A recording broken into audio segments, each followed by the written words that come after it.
Welcome to our live edition of Pittsburgh Sportsline in the BPTV studio. Thanks for watching us. We appreciate that. I'm Al Levine, the talking machine. Chip Hayner's right here with me. Smoking Jim Frazier, unfortunately, is still on the mend. No, I do not know what's wrong with him. He did send me a text the other day that he's getting better. I told him I had a boxing match on May 3rd. He said, I'll be there. So I'm optimistic. Your prayers have been answered. He's healing up. Whatever ailed him, he's healing. I heard from him yesterday morning. Breaking news. Told me the curse of Flurry.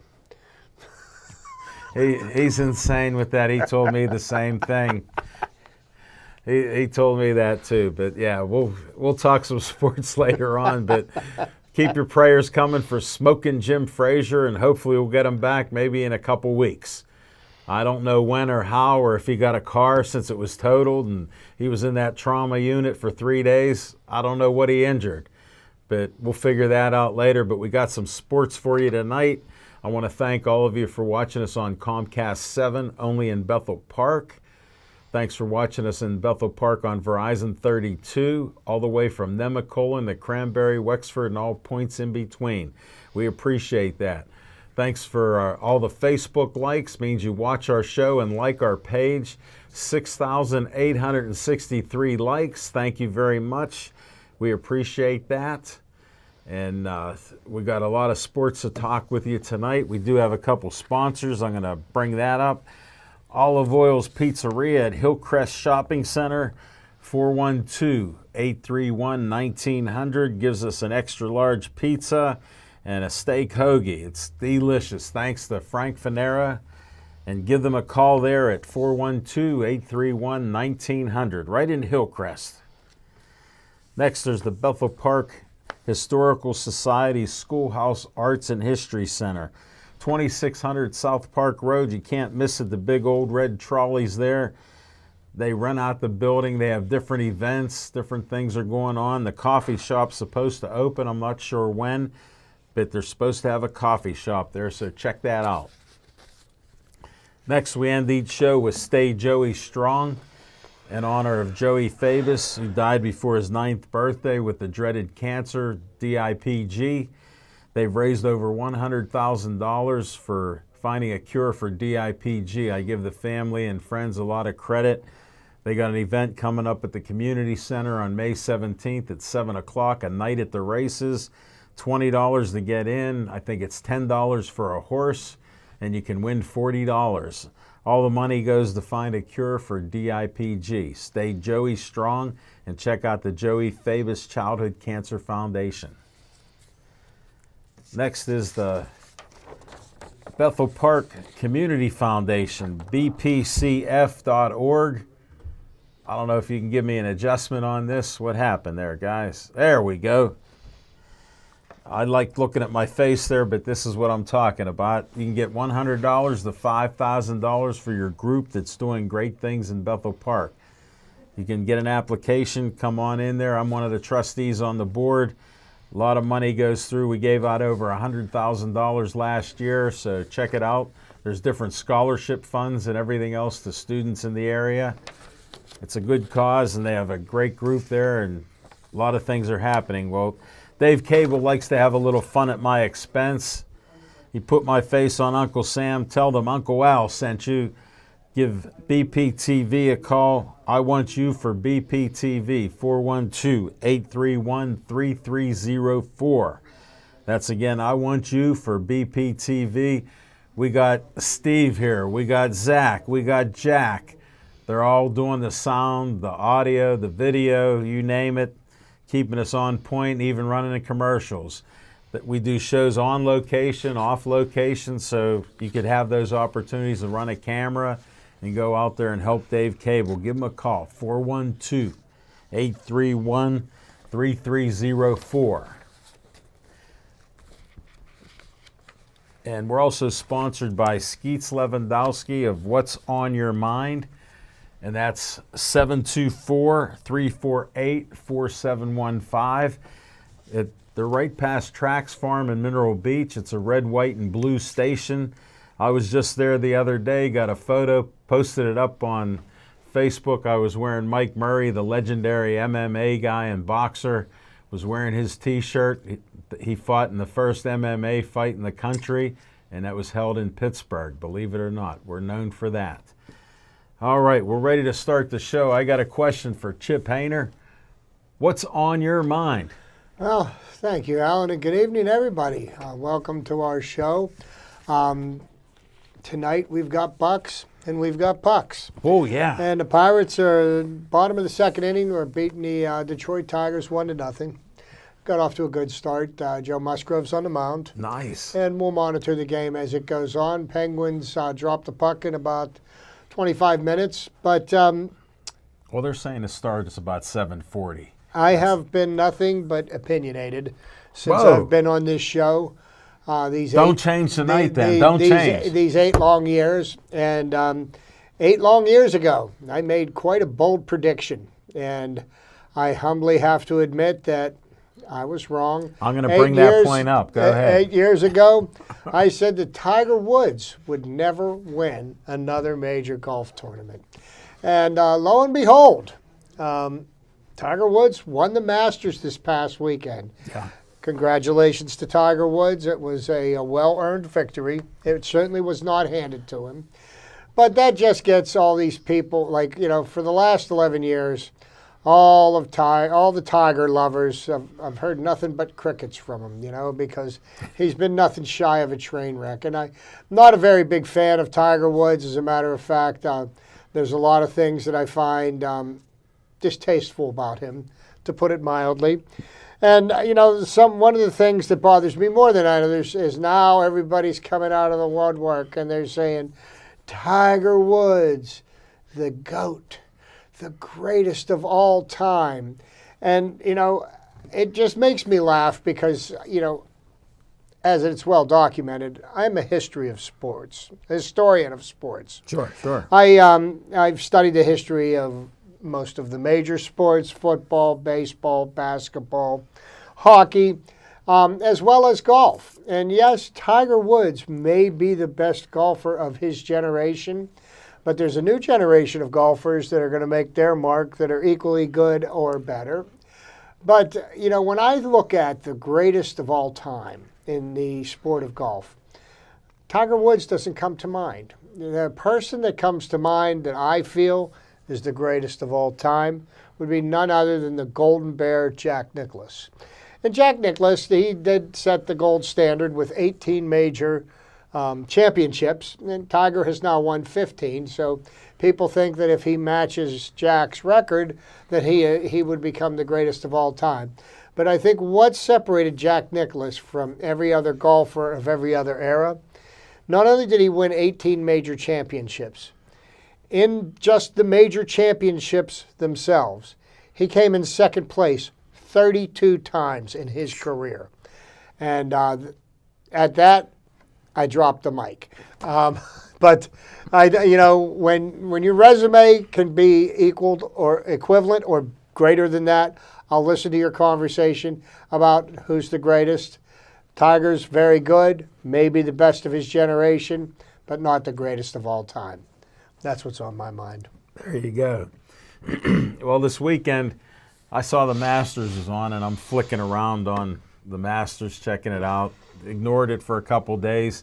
Then on Sunday, I'm listening to The Fan, and they go, Tiger Woods won the Masters. So I'm like, oh, that's wild. So I put on TV, and I'm watching the replay of the Masters. Mm-hmm. And I'm noticing Tiger's behind, by a couple shots, 2-3 shots. Then he's getting close to even. So here I am. My dad was a big fan of Tiger. Didn't really like golf until Tiger started playing. And I'd say, what about the steroids he's on? And he goes, what do you mean? He's on steroids. I go, look at how he's bulked up and hitting the ball. Then he started having some issues and stuff. And my dad passed away 8 years ago, so he didn't get to see the comeback of Tiger's, but he was probably smiling up there in heaven when Tiger made some nice shots. His putting game was pretty good. He had some nice drives around, just had a good all-around game. And then I watched an interview afterwards with Jim Nantz, and he was actually pretty personable during the interview. So maybe he's redeemed himself, because he did have a lot of issues, should we say, that he got some help for on some of them, went through a divorce, and they were saying how his kids got to see him win the Masters, another Sure. major, which, hey, that's nice when you have kids and stuff like that. So he came full circle. Some people said, like Chip, that he never would do it again. I never said that. I said he got a lot of years ahead of him. Who knows? He could heal up. Once you get off the steroids and things happen to you, you got to heal up again. And that's some of what happened. He had to change his stroke and how he swings the ball and different 5 things like back that. surgeries, 3 knee surgeries. Right. It happens. And a partridge in a pear tree. No, they're all legitimate. They're all excuses, and it's one of the reasons people don't last or don't make it. But he is a determined individual, and he did come back to win the Masters, first time since 2005. So, And I'll go out on a limb again. I say this will be his last major championship win. I can't concur with you. I'm not sorry. I'm not going to fall into the love fest. It's just not my style. Well, I don't love him, but I do watch him when he plays, because he's been quite the athlete playing the game, and just his ability and his mindset, and how he scared plenty of guys into losing and beating them.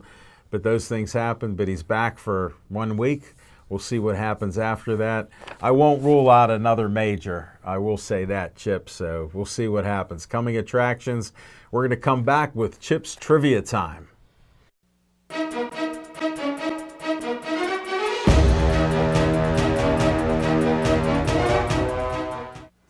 I've shown an interest in making home movies. Me and some buddies would just grab a camera and you just start making these videos, and then you realize at some point that this isn't just a hobby anymore. It's something that you actually want to pursue, and there's this great facility right down the road, BPTV. A lot of people will try to do these productions on their own, and one of the things they don't have is the equipment, but right here is everything that you need in one nice little bundle. There's lights, cameras, reflectors, dollies, all kinds of little knickknacks, like anything that you'd want to use that you would need for a production, you have it right here. Like, it's all right here. You can make your own feature movie just with the stuff from this studio.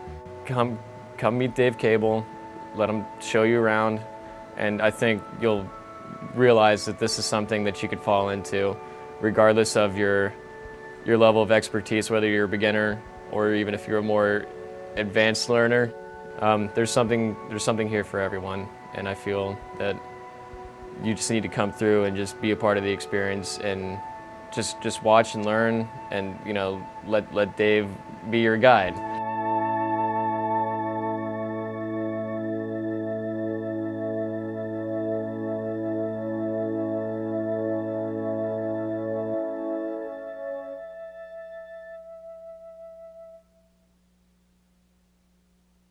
One of the things we do at BPTV is encourage our producers to film on location. Not only does shooting on location give our producers the opportunity to take advantage of their subject matter, filming in different locations gives each program its own distinct flavor. This also helps anyone who's flipping through the channels avoid confusion when they turn on BPTV. With around 500 programs produced at BPTV each year, the last thing we want people to think is that we're only broadcasting one program. So, you need to come into BPTV to pitch your TV show, but in terms of where you actually end up taping your show, the sky's the limit.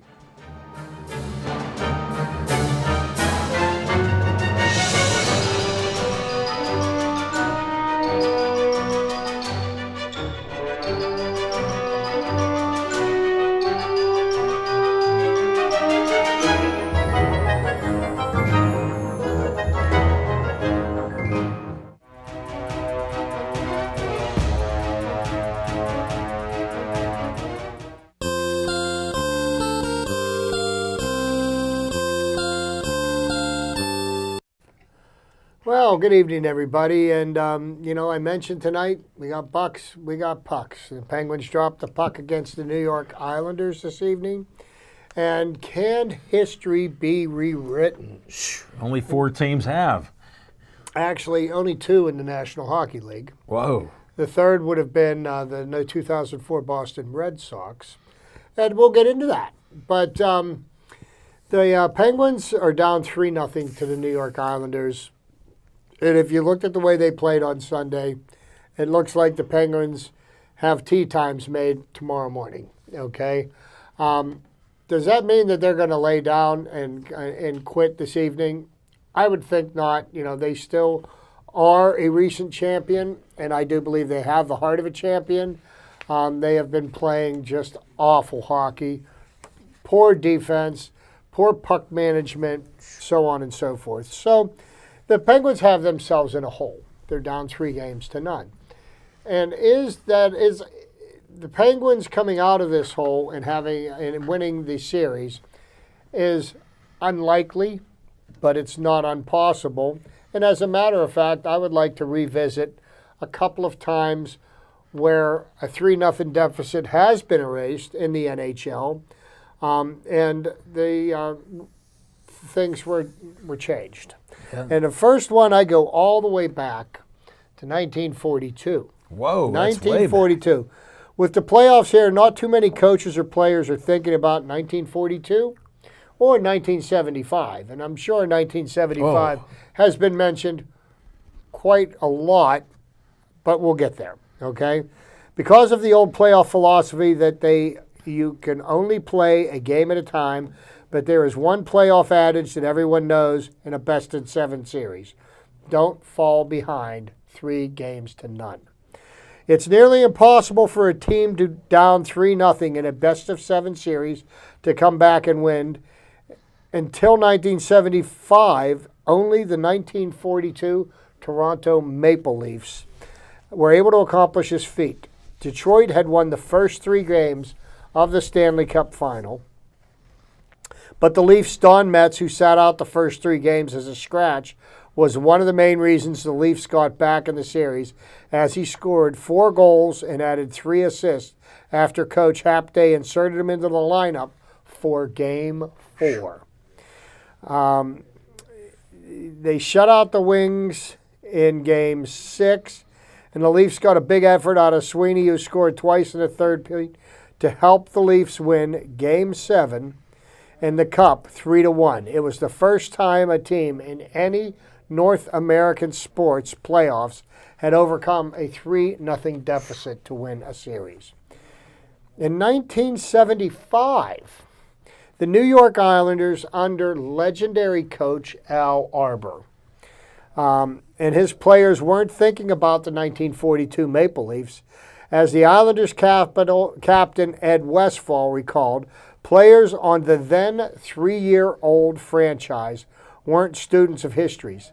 The Islanders finished the season with 88 points, 32 points better than the season before, and more points than the team had in any season combined. The Islanders faced the New York Rangers in a best-of-3 first round, winning Game 1 at Madison Square Garden 3-2.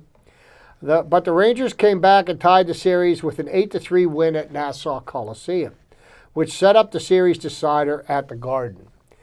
The teams were tied at 3 after regulation, and the Islanders faced playoff elimination for the first time in the franchise's brief history. In a hostile environment at the Garden, but the Islanders scored 11 seconds into overtime, and a lot of people missed the game-winning tally as they were getting back to their seats. Whoa. No, they were probably out getting a beer or in the bathroom, said Westfall. That was myself and J.P. Paris and Brent Marshall on the defense. We had a lot of young, speedy players back then, but Al Arbour chose us to start the overtime, put the experience on the ice. Wow. Of the playoffs against the Pittsburgh Penguins in what would turn out to be a historic series, Pittsburgh finished the season with 89 points, one more than the Islanders, and the series opened at the Igloo. The Penguins won the first 2 games of the series 5-4 and 3-1. It took Game 3 at Nassau Coliseum 6-4. The Islanders won Game 4 3-1 and took Game 5 back in Pittsburgh. The Islands evened the series with a 4-1 win in Game 6 on Long Island. Game 7 turned out to be a classic, with the Islanders facing elimination for the 5th time in the playoffs. Goaltender Chico Resch shut down the Penguins, a team that had a 43-goal scorer in Jean Pronovo, and a pair of 30 goals and 3 30-goal scorers, Vic Hadfield, Pierre LaRouche, and Rick Kehoe. Resch was good and lucky. Pittsburgh hit 2 posts, and Westfall scored the only goal of the contest. After the game, Resch, living up to the goaltender stereotype, went back on the ice and kissed the goalposts, which he thought were his best defensemen that night. We were kissing anything that would bring us good luck, Westfall said with a laugh.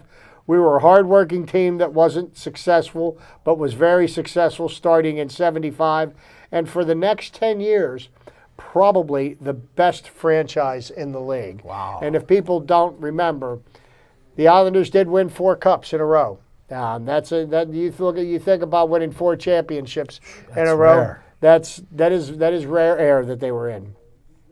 I remember that year because I was a Penguin fan, and watching that it sucked. Yep. The Islanders scored their place in history with an overtime win against the Rangers and a come-from-behind victory against the Penguins. But the Islanders would tempt fate again in the next round of the playoffs. New York went to Philadelphia for a series with the defending Stanley Cup champion Flyers. Once again, the Islanders fell into a 3-0 series hole. But the Islanders won Game 4 at the Coliseum in overtime, went down into Philadelphia and won Game 5. In Game 6, the 8th time the Islanders faced elimination, New York won 2-1, which set up Game 7 in Philadelphia. And I remember this series because I was a huge Philadelphia Flyers fan. The Broad Street Bullies, Dave the Hammer Schultz, Yeah. Rick Leach, Yeah. Bobby Clark, Oh, Bernie yeah. Perrott in net. Legendary. Okay? We're a hard-working team that was very successful. Okay, yeah, there you go. The Flyers brass decided the team needed more than just playing Kate Smith's God Bless America, which seemingly worked to perfection for them. But the Flyers went on to win their 2nd consecutive Stanley Cup that year. And the Islanders wrote history with the subsequent years. So that begs to say, what is the one accomplishment that Sidney Crosby does not have on his resume? Whoa. He has never captained a team that came back from a 3-0 deficit. Wow. Can it be tonight? Can this be the beginning? We'll see. I hope so. All right. Thanks, Chip.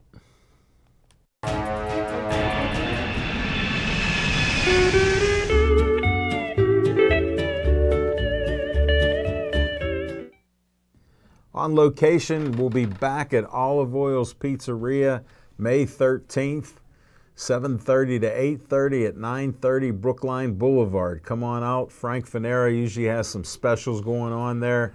They have a pasta and special going on Tuesdays and Thursday nights. Maybe they'll have a pasta special on when our show's on. Who knows? Come on out. We're lining up some guests for the show. We could have some names like Daryl Sammartino, Larry Richert, Dan Bogan. We'll see if they can make it this time. They told me they could and would, so I'm going to announce that. And then we're looking at a location, Jose Caraballo of Ray Schaefer Boxing Association in Sharpsburg asked if we wanted to do a show in Millvale at the old VFW. It's a 100-year-old building. And he said we could do our show up in the ring. We're talking about doing a future show or 2, maybe 3 in Millvale. So stay tuned for that. We'll be on location there. And thanks for the great feedback from the Oaks Theater. Got a lot of great compliments on the interview. I posted it up on my Facebook page. I'll post it up on Pittsburgh Sportsline shortly, and you can hear the interview. It went for 1 hour and 43 minutes, Chip. So you had the talking machine and Sid Bream talking. And we covered a lot of ground. We had people asking questions, and just was a fun night. And coming attraction, the Oaks Theater liked it so much, and the people there enjoyed it, that they're going to have me do an interview. We're not sure when, but with Cyril Wecht at the Oaks Theater. So stay tuned for The Talking Machine and Cyril Wecht, coming attractions on location. And we'll be back with, we're looking at talking some Pirates on the back end.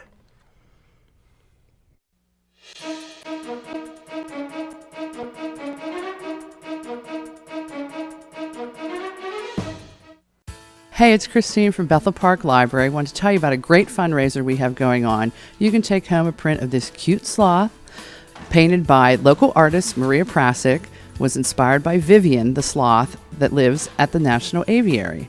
The original painting will be housed at the Bethel Park Library forevermore, but you can own a 16 by 20 print for $50. You can purchase it at the Bethel Park Public Library or through the library's website at bethelparklibrary.org.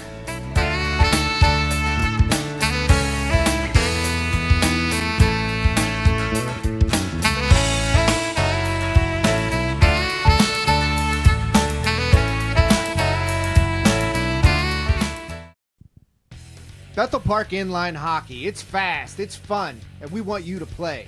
Inline hockey is just like ice hockey, but no ice, and significantly less expensive and far less of a time commitment. Way less travel than ice hockey, too. The sport is played on a specialized rink at the Bridgeville Rollerplex, RMU Island Sports Complex, Harmerville's Alpha Arena, Hot Shots Indoor Sports Arena, and the Murraysville Sports Zone. Our teams play in the Pennsylvania Interscholastic Roller Hockey League, or the PIRHL.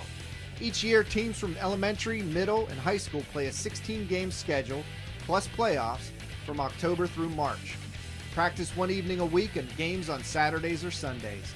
The sport is recognized by the Bethel Park School District, which means student-athletes can earn a letter once they reach high school. We play rivals such as Upper St. Clair, Peters Township, Canon-Mac, Pine Richland, North Hills, and so many more. This is no pickup game. You'll need regulation pads, hockey skates, helmets, and the coolest Hawks uniforms around. 2 refs at every game officiate 3 15-minute periods with a running clock. No icing, no offsides, no checking. But this sport will rock you. Registration is coming up, so check out our website at www.bpinlinehockey.com and sign up soon. Let's play!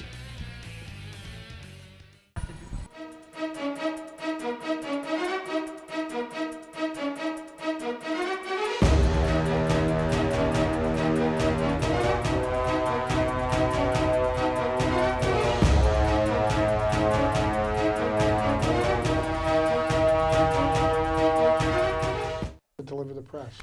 Welcome back, everybody. Thanks for not changing that dial. We got some Pirate talk. The Pirates have surprised us with their pitching. Starting pitching has been great. You know, the management's put all their money into the team they had, so they didn't have to change much except for a few tweaks. And look what we have. We have one of the lowest ERAs in the league, I think, like second. Best pitching staff in the majors. And Yes. it just goes to show you it doesn't matter how much you pay your starting pitching staff. You need them. You know, You need good ones. You need good ones. You've got Joe Musgrove on the mound tonight against the Detroit Tigers. He has a 0.0 ERA for And the he's not season. stuttering, folks. He's telling the truth. 0.0. You know, it's one of the biggest surprises. You know, you think about what the Pirates are at right now. They're 8-6. Yeah. Okay. They're right in the midst of it. You know, you look at our division, and you know, even the Brewers, who everybody's picking to run away with the division, they're 11-5. Yeah. Okay, they have 5 losses themselves. They have. And this is all against the teams in our division, too. Well, So it's a tough time of year where if you're doing well now, it bodes well for later in the year. And you know, we're in the midst of an 8-game road trip. We're 3-3. We took 2 out of 3 in Washington. We lost 2 out of 3 in Chicago. You know, of all the games the Pirates have played this year, all 14, 13 of the games the Pirates are in. Yeah. The Pirates have had a little trouble with their middle relief. And I think that's something that's going to work itself out. You've got some people that are injured.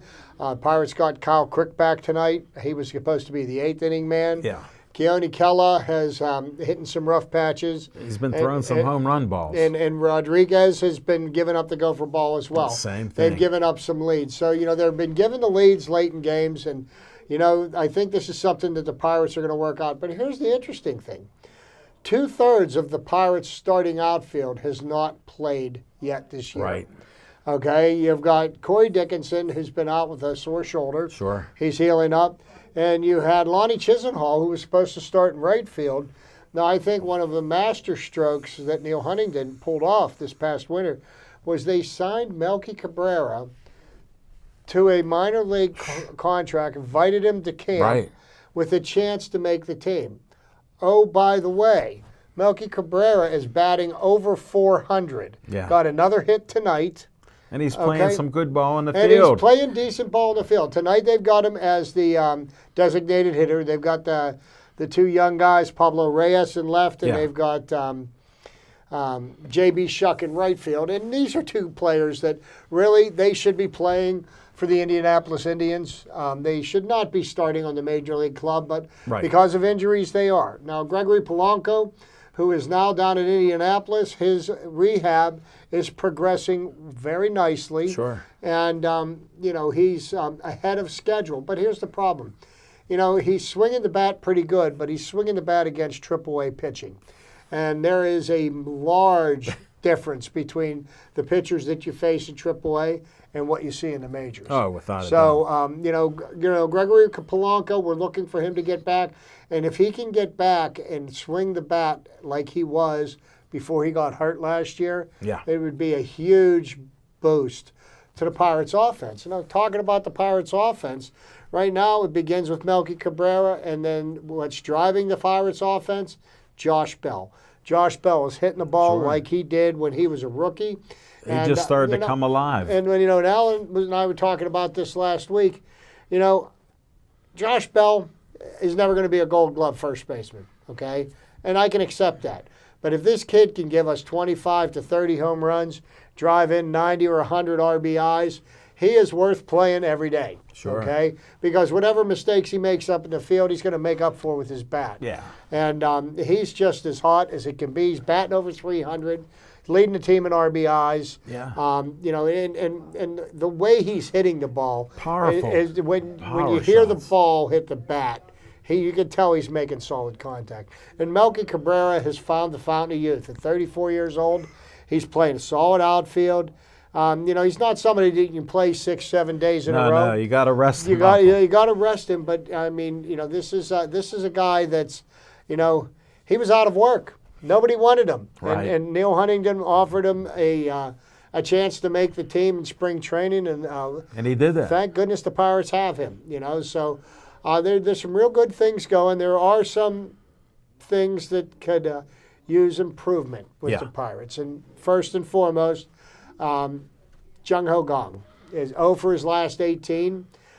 He's batting less than 100 at Yeah. this point. He's Looks not bad even at the halfway plate. to the Mendoza line. No. And at this point, interesting thing I found out this past weekend is that Jung Ho Gong still has 2 options available. Whoa. So he can be sent back down to the Myers without having to clear waivers. Oh, that's good. And, I would think that at some point to help get him back on track, and, I think the only way that he can get back on track is to play every day. He needs to get in the groove. So if you're doing a But daily if you're gonna, routine, if you yeah. need to play him in AAA. Right. I would, and I know that there's this, you've got Brian Hayes down there in AAA, and he was tearing the cover off the ball.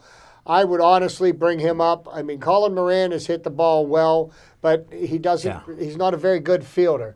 And Brian Hayes is the real deal. And I know that if you bring him up now, you're going to lose a year of service out of him. But if the kid's ready for the show, Let him play. Let him play. But we'll see what happens. I mean, I think that would be kind of a bold move at this point. I think you give Gung a chance to work it out, but I would not give him a chance and lose games Put it at like the this, Major League level. he looks so bad at the plate.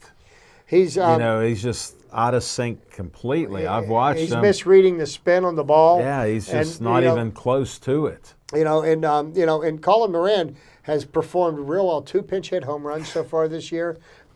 big home runs Yeah. at big moments. And, but I mean, Colin Moran just leaves a little bit to be desired in the field. He doesn't have much range. And with a third baseman, you can get away with that if the guy's swinging a bat. You hit 30 home runs. Guess what? We'll look away on that one, too. We'll look away on that one. But, the power positions right now that we're not getting the production out of, third base, left field. Yeah. Corey Dickinson, we were expecting to get some of that power out of. He's been injured. Melky Cabrera has been a pleasant surprise with what he's playing Yeah. in right field. Starling Marte hasn't got his motor going yet. No, And Eric he's a streaky hitter, so it's just a matter of time. Eric Gonzalez and Kevin Newman, they've got a ways to go at shortstop. Kevin Newman had a particularly horrible Monday last week. Saturday he was the star of the team. Yeah. He had the walk-off hit at the bottom of the top, bottom of the 10th. Yeah. And it was great, and it was great to see the joy that young man had. But then he, on Monday, he has 3 errors in 1 inning. And the Pirates went from 1 inning. Gave up 6 runs, and he went from the hero to the GOAT. Not the official GOAT. And I was mentioning something to Alan on my way in today. I heard a comment made, and I think this applies to baseball very well. In the game of baseball, there's 2 kinds of people: those that are humble and those that are soon to be.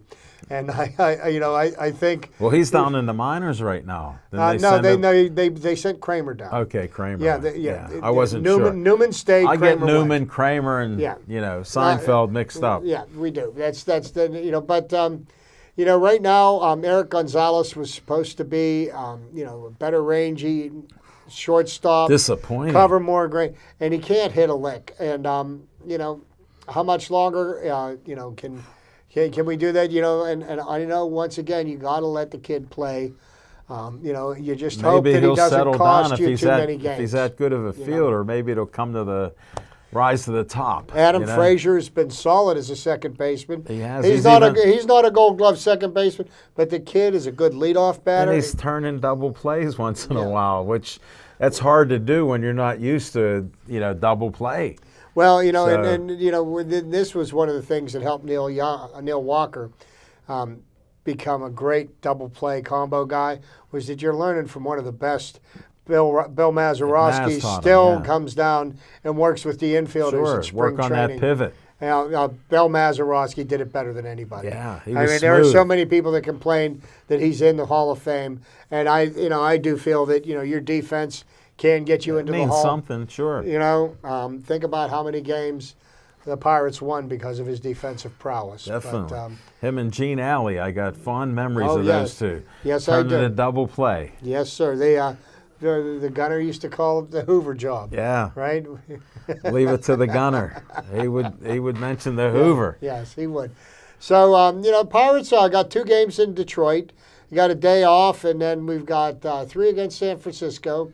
And then we've got, I believe, 4 against the Arizona Diamondbacks. Yeah. And I'll be down at the ballpark Saturday for a 5 game, cheering on my Buccos. The team's going to be a lot of fun to watch. And I will tell you this, as the temperature's warm and school lets out and they keep on winning, the seats are going to get filled. I mean, winning cures a lot of ills. Oh, I mean, if we definitely. could just stay off the narrative about hating the owner. The owner wants to win as much as anybody else. But what he's not going to do is he's not going to spend money that, foolishly. Like I keep saying, I watched the Pirates for years, never even cared who the owner was. Put competitive players on the field, and we have them. Enjoy the game. And the thing you have to understand about this team, the 2019 Pittsburgh Pirates, it's a young team. The reason why, if people are concerned about the payroll's so low because we have so many players that aren't even yet arbitration eligible. Right, and they're years away. And that's great because it means we've got a chance to watch these players mature and develop. I remember back in 2011, after Hurdle became manager and started watching the young core group of players, Andrew McCutchen, Neil Walker, Jordy Mercer, and I watched these guys grow up and become good major league players. And yes, It was great that we went to playoffs 3 years, and it was heartbreaking when the they kind of fell apart. But Yeah. that's just the way the game is. If you notice, teams have about a 3 or 4 year window to be really good. And then after that, you got the pieces got to start being sold off. The teams that are spending the most money, like the Phillies, they didn't learn when they signed Ryan Howard to a big contract. Way It back took them in the 11 day. years before they could get financially solvent again. And what they do, they're going to spend $330 million on Bryce Harper. Sure. And I just don't think Bryce Harper's going to be a guy that's going to raise a World Series Well, they're trophy in putting some Philadelphia. fannies in the seats right now, so they're recouping some of that money right at this Yeah, point. They will. And that's what they're looking at. They That's the will, dollars. And, you know, I get all that, but and you got to take into account Philadelphia's a huge market. Yeah. One of the biggest in the country. Pittsburgh pales in comparison. Oh, no doubt They don't about have it. anywhere the size of the television market. They don't No. have any size of the television revenue. And to get to, one of the biggest problems in Major League Baseball right now is the inequity in that exists. The in haves and revenue. have-nots. Because they don't have true profit sharing like you have in the NFL, where television money is pooled Right. and equally distributed amongst all the teams. Right. And you've got teams that get their own local TV contracts, Special and they deals. don't share. And when you've got teams in your own division that have multi-billion-dollar television deals, and you don't, Yeah. you do the best with what you got. And I think the Pirates get more out of less than anybody else in baseball, unless you look at some teams like the Oakland A's. Yeah. They seem to be Kansas City consistently at good. times. Well, Kansas City, they went all in. Yeah. And now they're in their They're in third the or fourth downswing, year of being bottom feeders. And is that really what you want to see? Be great for 2 years, win a championship, spend the next 8 years being a bottom feeder? I like a team that's competitive every year. Yeah, well, we're spoiled here with Steelers, Penguins. We're hoping for the Pirates, and I'm hopeful they put a good team out in the field, which is nice to watch and see what they do. Oh, and speaking of the Pirates, bottom of the fourth inning, Pirates are up 3-0.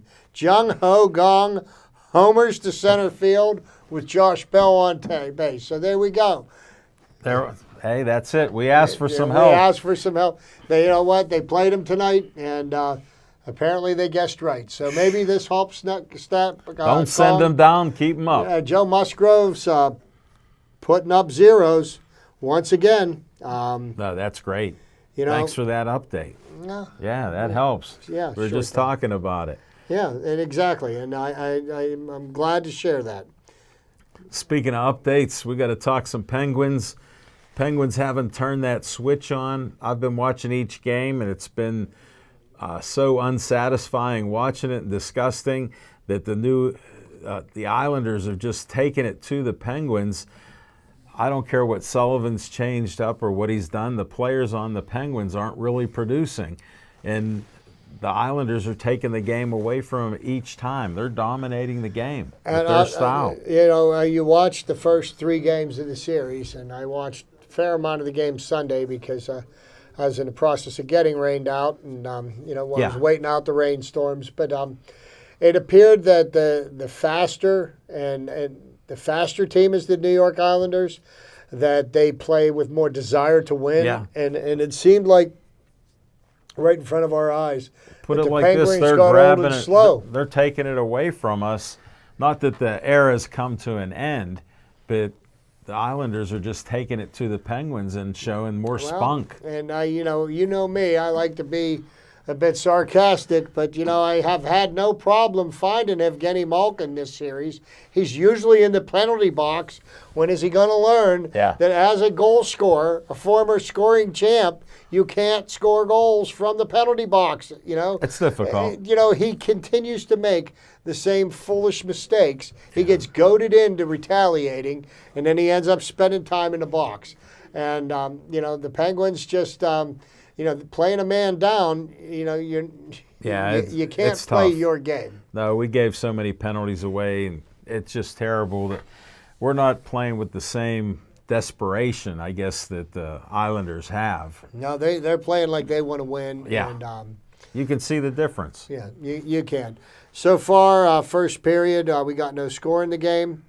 Let's see here. Oh, wait. Penguins scored 1-0. All Goal right. scored by Jake Getzel, Sidney Crosby, with the assist to Jared McCann. Those guys needed it. This is what I put out on a post on Saturday morning, and I said if the Penguins don't jump on the Islanders early in Sunday's game, it's going to be a short series, and they didn't. Sure. And they went up 1-0 real quick on the Wilson. Islanders on Sunday, and then within 90 seconds, the Yeah. Islanders had scored 2 goals because of sloppy play Right. and turned the game around. And it basically, from what everybody told me, it sucked the air out of the Well, out of the in the paint can. third period, it was just a terrible game to watch because it was all Islanders, and then they were scoring, and it was just terrible. Mm-hmm. Yeah, it was a tough game to watch. I'm a Penguin fan, and I believe in them. I think we could win tonight, and we'll see what happens after that because they have to turn it around. The players have to play. We have all these offensive scorers. They have to score. We need shots on the net. We need pucks in there. Hornquist has disappeared.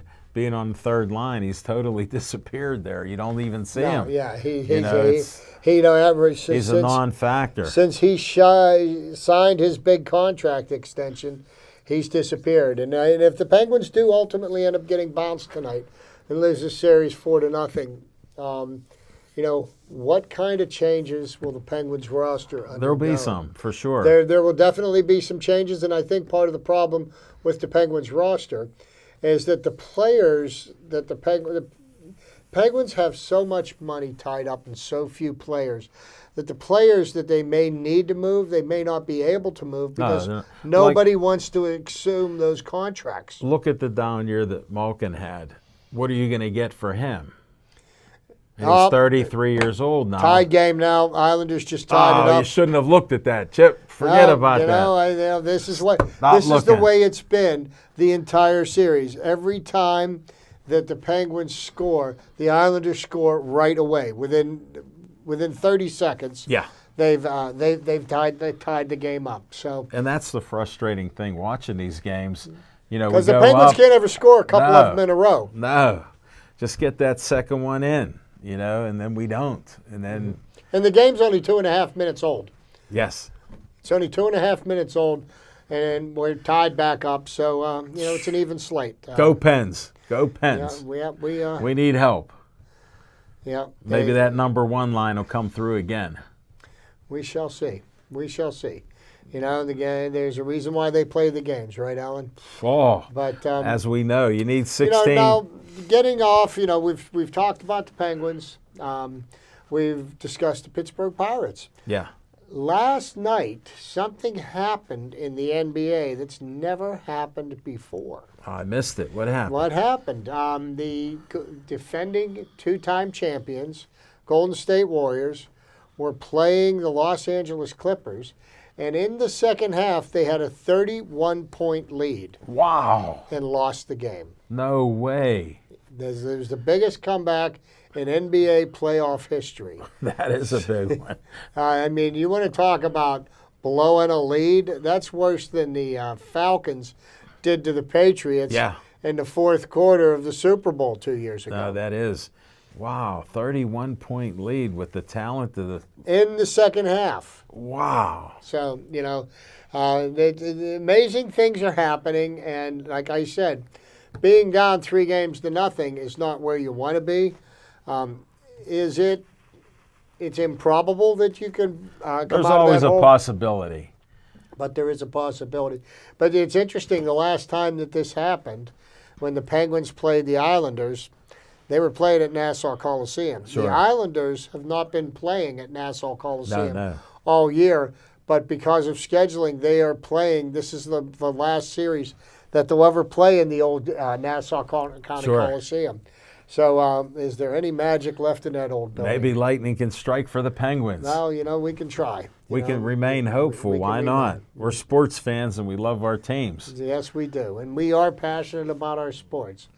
So, No, I miss Smoking Jim because draft day's coming up. yeah, we've got the draft coming up. The Steelers Yeah. have 10 picks in the draft. And, there's two inside linebackers that are on everybody's wish list. Both Devons are going to be gone. Devin gonna and be Devin, gone. and they're going to be gone by. So that means what are the Steelers going to do? Now, I know I asked this question to my dear friend Jim Frazier, and he seems to think that the Steelers might pick up Greedy Williams, Yeah. cornerback out of LSU, who seemed to impress a few people at the combine. But football in shorts, I'm not very impressed with. I want to see somebody on the field. I want to see somebody, if you're going to Hitting somebody. Yeah, I mean, the one thing about a cornerback, and the thing I loved about Rod Woodson, is one of the greatest quarterbacks to play the game, but he was not afraid to take on a running back, and he never had a problem getting his. The thing I never liked about Deion Sanders, his game-worn jerseys. Did he tackle anybody? Yeah, his game-worn jerseys didn't have any grass stains on them. No. Except on their back a couple times. So the Steelers have 10 picks in the draft, and what will they do? Will they try to attempt to trade up? I don't know if they can even do it because it may not get a higher pick. Well, because it all depends. Where they decide to try to move up is who do you try to make a deal with? Because when you're doing a draft, it never falls the way that you anticipate it does. Right. So if so and so goes to this team, then you do this. But if you have a deal made with somebody and the guy that you wanted is already gone, then there's no sense in making the deal. No, that's why I'm a little bit worried because they're saying both Devons could be gone by the 6th or 11th round. Yeah, they say that. But I'll tell you one thing, and Jim, Jim will give the Steelers a D- for their draft We expect grade that, yeah. for this year. He's done that every year. He even did that in 1974. But anyhow, Was he old enough then? I'm sure he's got it written down somewhere. But the Steelers have been uncanny in their ability to pick up future Pro Bowl wide receivers in the late rounds of the draft. Third round, sixth round. Antonio Yeah. Brown, what was a person that they Sure. did that.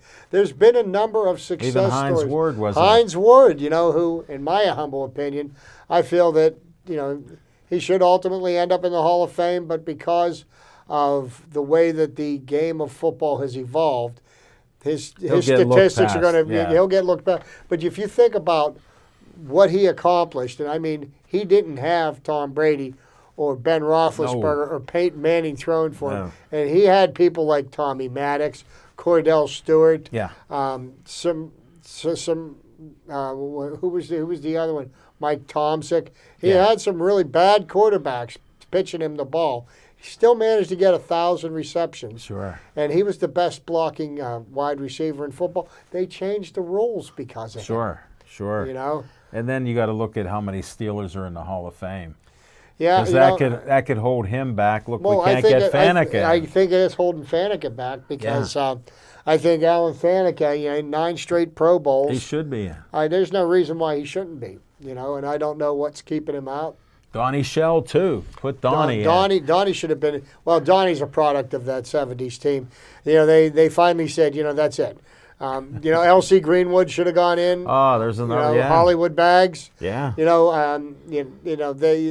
both should have been in the Hall of Fame, and they had so many members of that team. They were like, we can't put the whole team in. Hey, they earned it. They did it the old-fashioned way. They worked hard. Donnie Shell could put a lick on somebody like nobody else. The I day remember he cracked those hits. Earl, what was it? Campbell. Earl Campbell, he broke his ribs in that Yeah. game. I'm telling you what, when he hit him, I felt that in my living room. That's how hard he You hit. couldn't help it. Yeah, Yeah. that's And that's how hard he before hit. HDTV. Yeah, I mean that was that. You that could was hardly something. see it on that grainy screen. Yeah, well, with the rabbit ears. Hey, you had to stand there and hold them up. But anyhow. Wiggle it a little bit. So the Steelers have, I think, really, with this whole Antonio Brown debacle, or debacle, however you want to pronounce it, is that the Steelers ultimately ended up coming out on the better end of this. And just think about this. Somebody as talented as Antonio Brown had become such a cancer that the Steelers were willing to eat $21 million of dead money against the cap just to make him go away. Sure. And I think ultimately the Raiders are going to be sorry they have him. He's a cancer.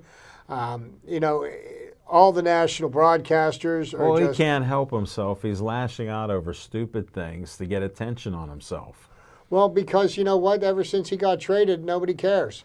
No. You know, nobody, and you know, We'll here's see you what in the happens. season. Yeah. And here's what happens: if you get to the 10th game of the year and he doesn't have 120 catches and 15 touchdowns, what do you think is going to happen? You know, who's he going to start An lashing explosion. out on? There'll be an You know, explosion. and Gruden's going to have nobody to blame but himself, and then maybe the Raiders can eat 25 or 30 million in dead money to make him go They away. could do that. Yeah. You know, they could do it. But you know, I think ultimately, Gruden is not as smart as he thinks he is. Whoa. But they've you got- heard it again first here. Yeah, they've got 3 first-round draft picks, and I'm going to tell you something. First-round draft picks are not guaranteed. You know, look at Jarvis Jones. You know, top 16 slow. draft pick, and the guy was a bum. You know, there's been so many cases of people that were drafted high.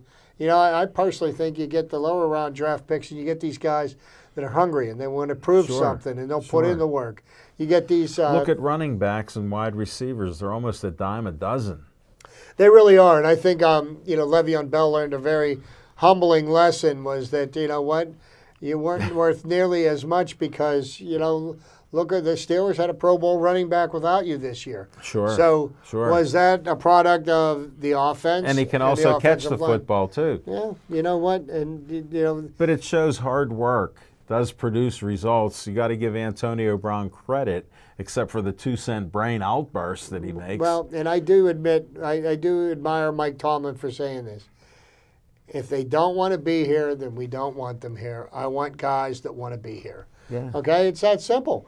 Okay, so instead of trying to, you know, put up with their shenanigans, you know what? There's plenty of people that are going to be proud to wear the black and gold, get a chance to Right, play right. in the NFL and make their mark. You know, and Yeah. you know, the Steelers are going to move on.